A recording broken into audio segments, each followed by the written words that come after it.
Welcome to Hope on Fire, relevant talk radio for young adults. Whether you're 25 or 45, there's bound to be a discussion that you care about.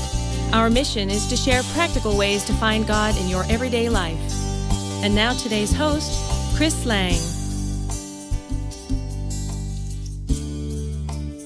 The Bible teaches that God gives each person a unique set of abilities, and that every person can make a unique contribution in society to bless others. But so many people go through life wondering what their unique contribution is, their personal cause that springs from personal dreams. Some people dream, but they never take a step toward it. And then there are those who have never had a dream in their life, and they just do what needs to be done to make life work. Hi, I'm Chris Lang, and today's topic is You and Your Calling. We're going to discuss how you can find your personal cause and move beyond dreaming and find your most authentic self.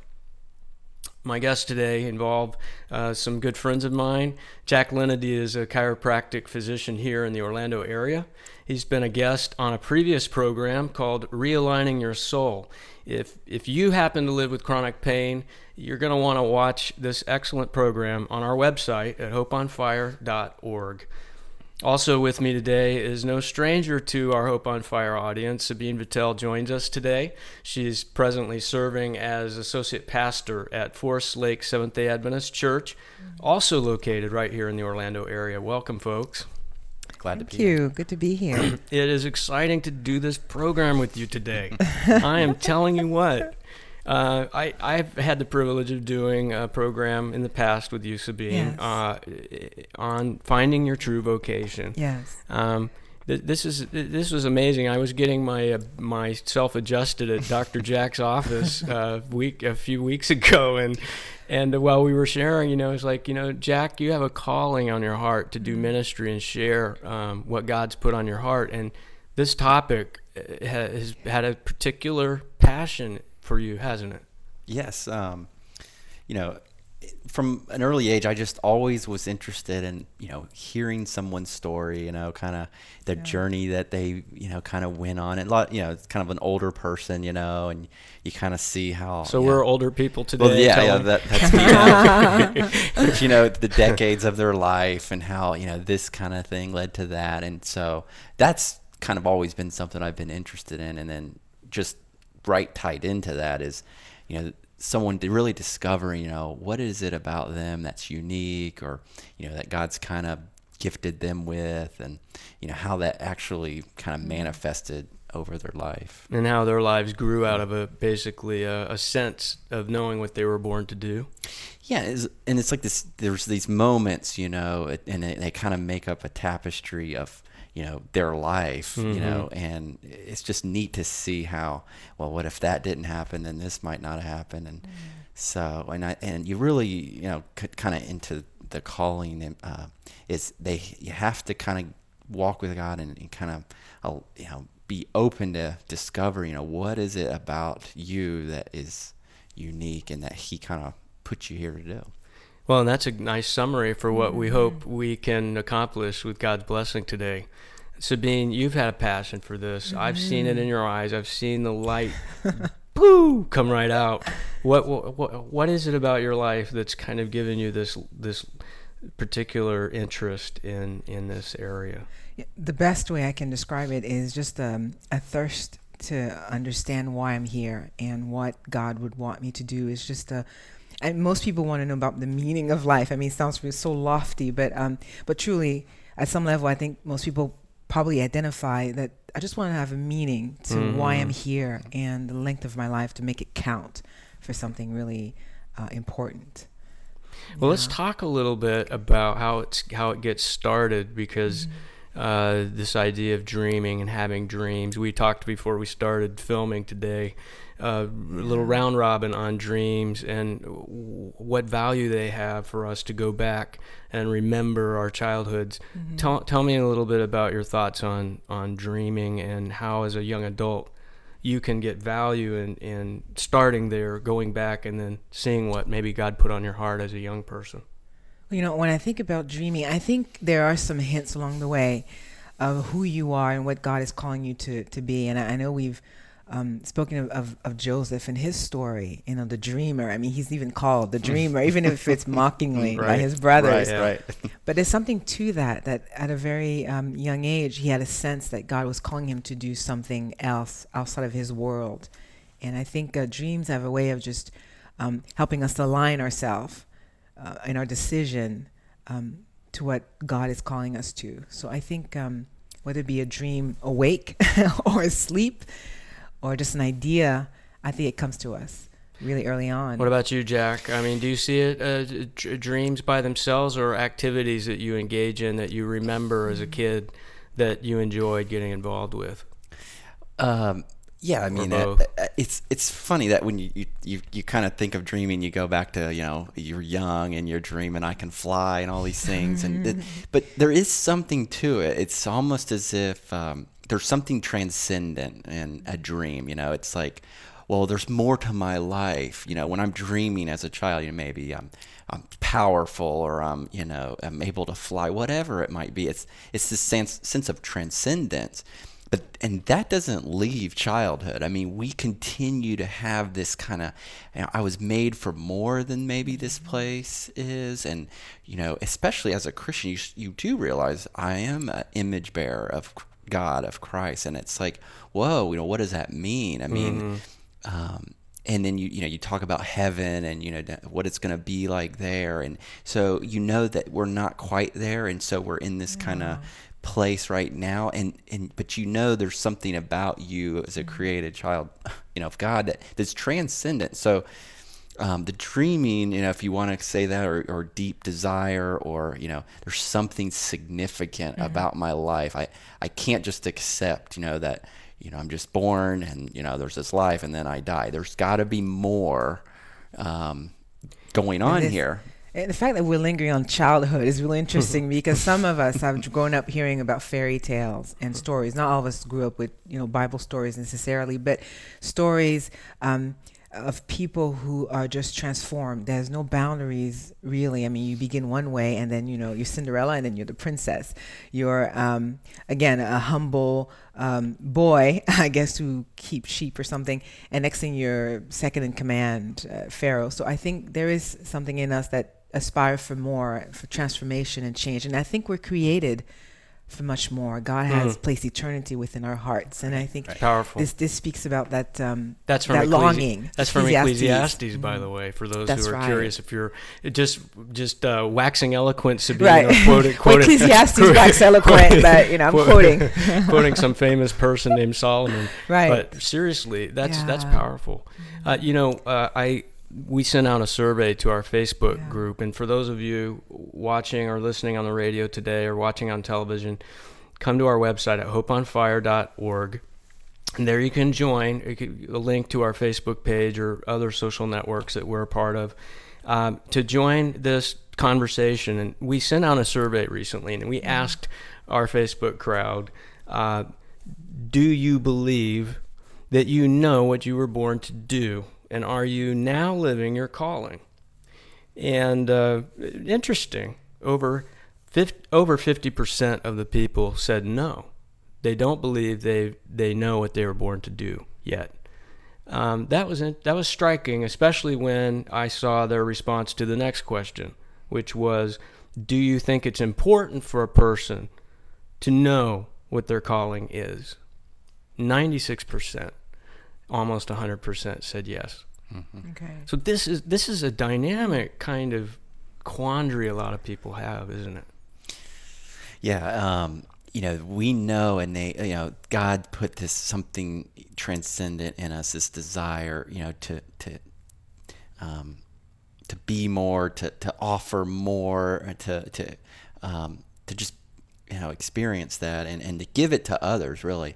And so that 96, I mean, most people, they know this is something. They might not be able to explain it. They might not be able to kind of have clarity on it, but it's there and it's deeply written, and God's really after that. And it's really, the offer and the invitation is to walk with God, discovering what it is that He is kind of created you to do, and then to develop that. I mean, he really, throughout the Bible, it's just story after story of, average people, that nobody really considered, and then doing an extraordinary thing over time.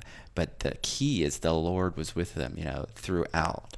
And that's, really, God is really, that's what he's interested in. I mean, he really, the calling thing's okay, but it's really the relationship and that he's after. Yes, and as Jack is speaking, I get really excited about that, because when people think of calling, I don't know, I'm not sure what they're thinking about. Maybe something, maybe a job, or maybe being a pastor or something. Calling has something very religious about it.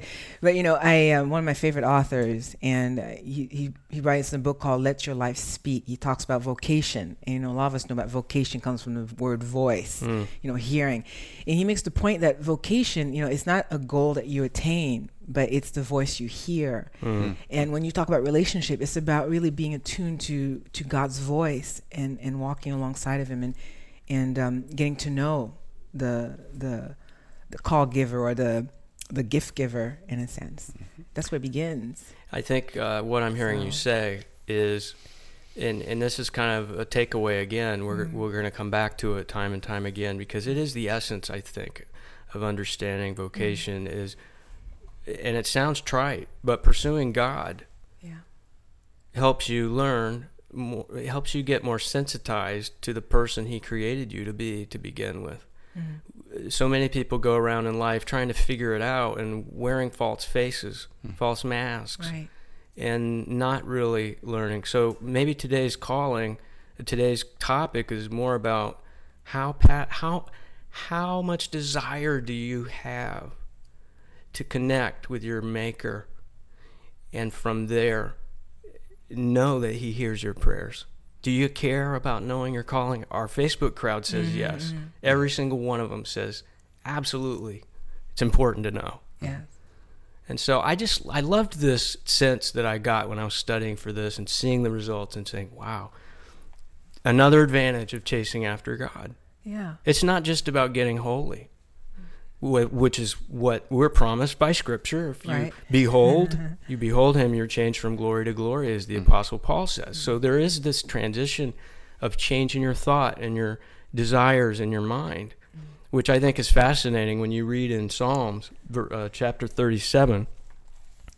It says in chapter 37 to delight yourself in the Lord, and he will give you the desires of your heart. Right. Well, too many people, I think, hear the desire. They look at the end of that verse. Right. He will give you the desires of your heart, instead of starting with delight yourself in the Lord. How do you think this ties into? Actually, we have to go to a break right now. Hold on to your seats. Don't touch that dial. When we come back, we're gonna get back into this topic. We hope you will stay with us. You're listening to Hope on Fire, relevant talk radio for young adults.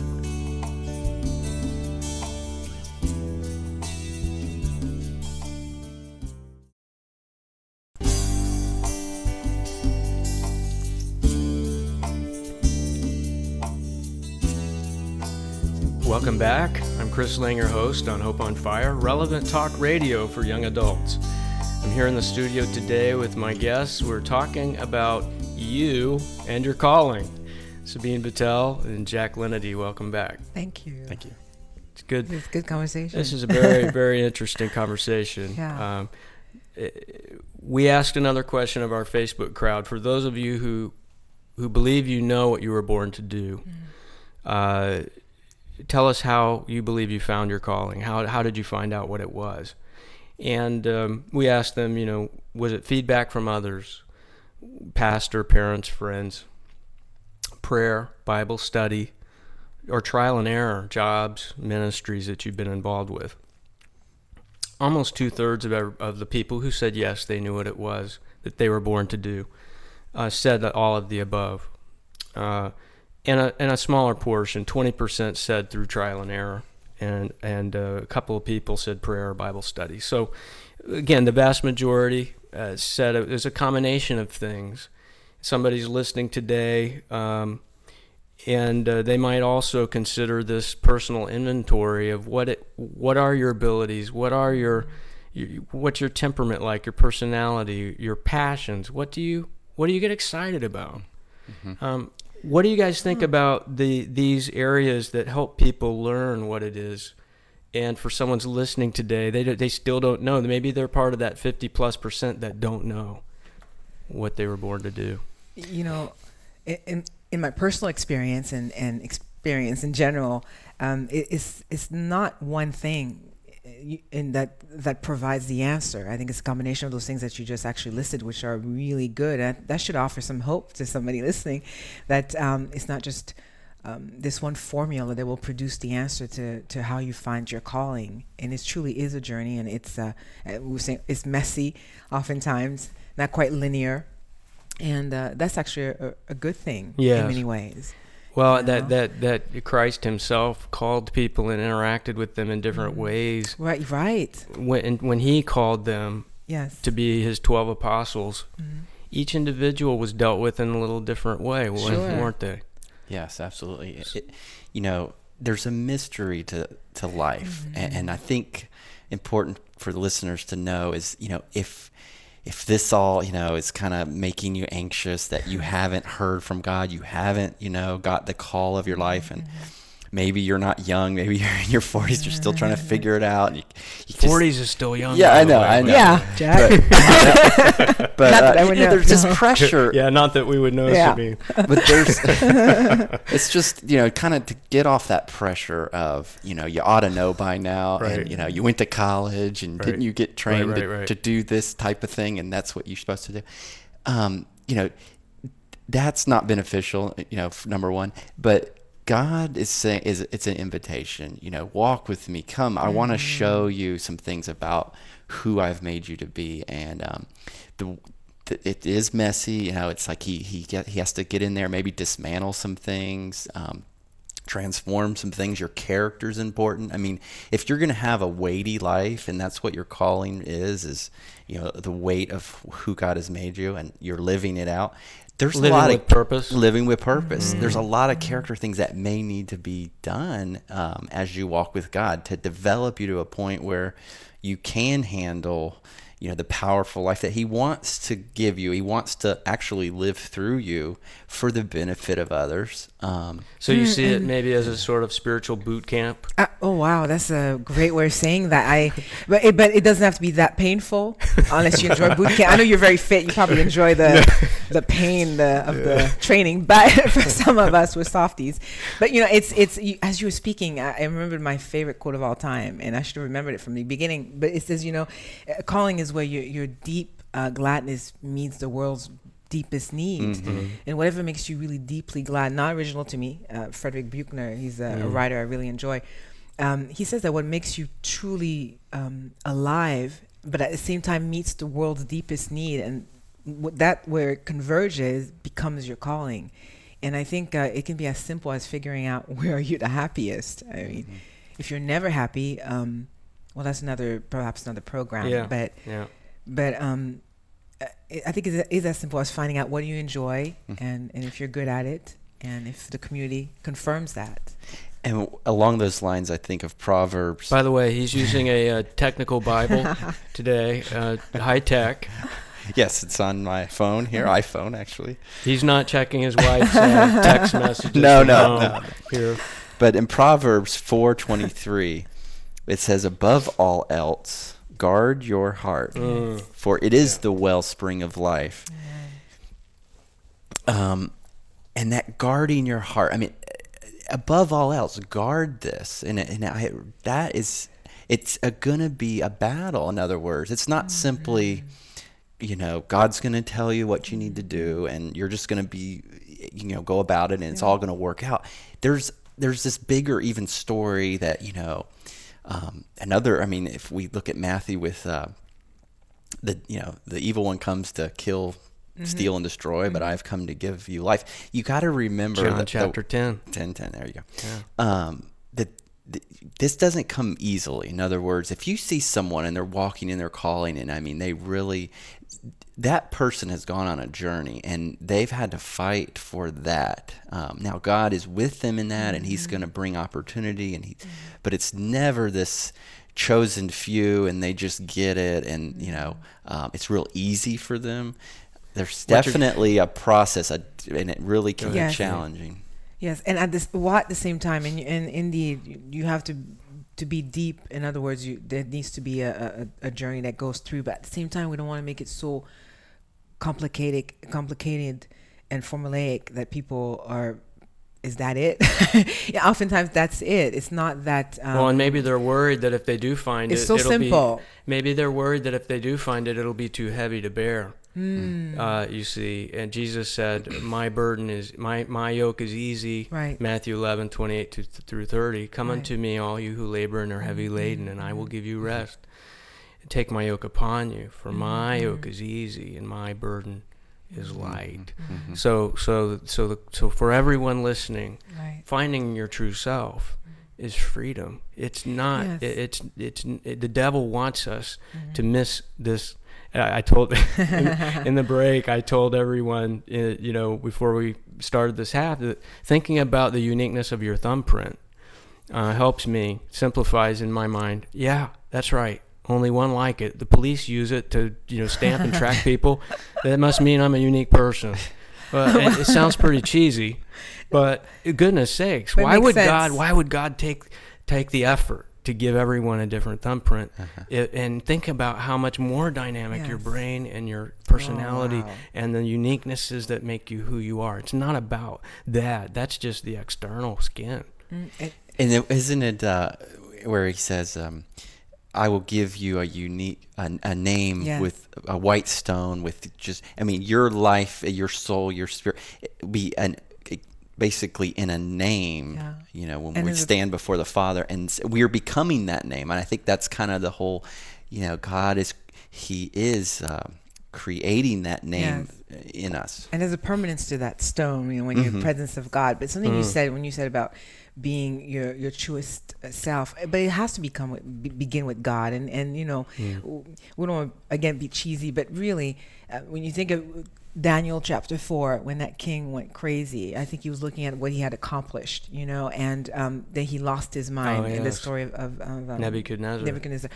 And he became an animal. So you're the most yourself, the most human in a sense when you submit it to God first. And when you move away from God and want to just accomplish things because of your own self and glorification, it lowers you really. And I think that story is sort of an example of that, of beginning by giving glory to God and align, again, as you had described, aligning one's life to Him first, and again guarding our hearts that nothing else distract from that relationship.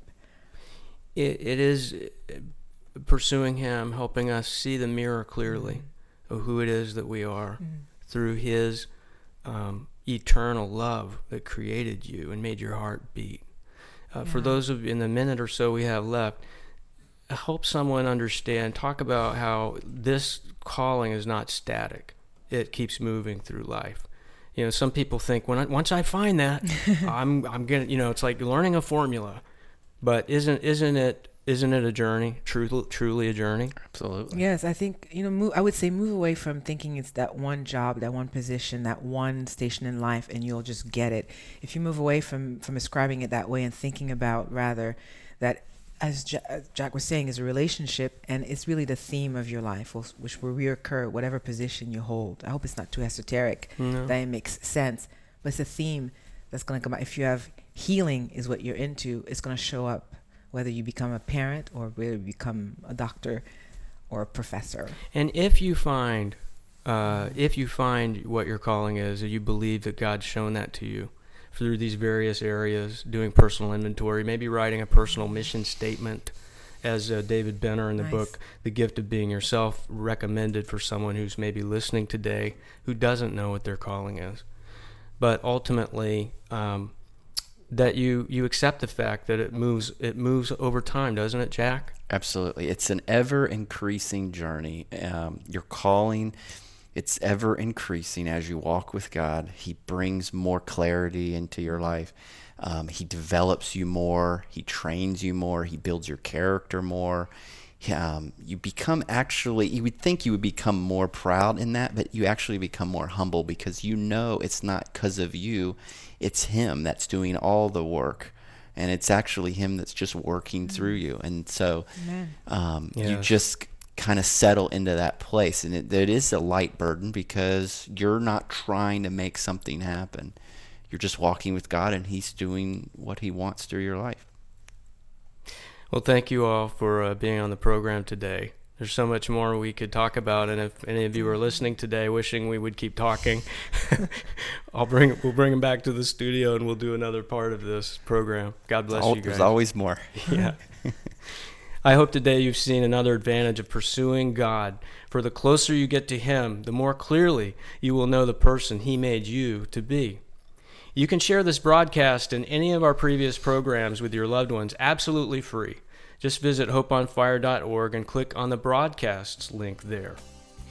I hope that you all will join us again next time. And if there's anything that you would like to add or comments you would like to make, again, please reach out to us at hopeonfire.org. And also, we invite you to join our social network. God bless you. Hope on Fire is produced by Livestreams Media, a listener-supported ministry. To download a free copy of today's program or be a part of our social network, please visit our website at hopeonfire.org.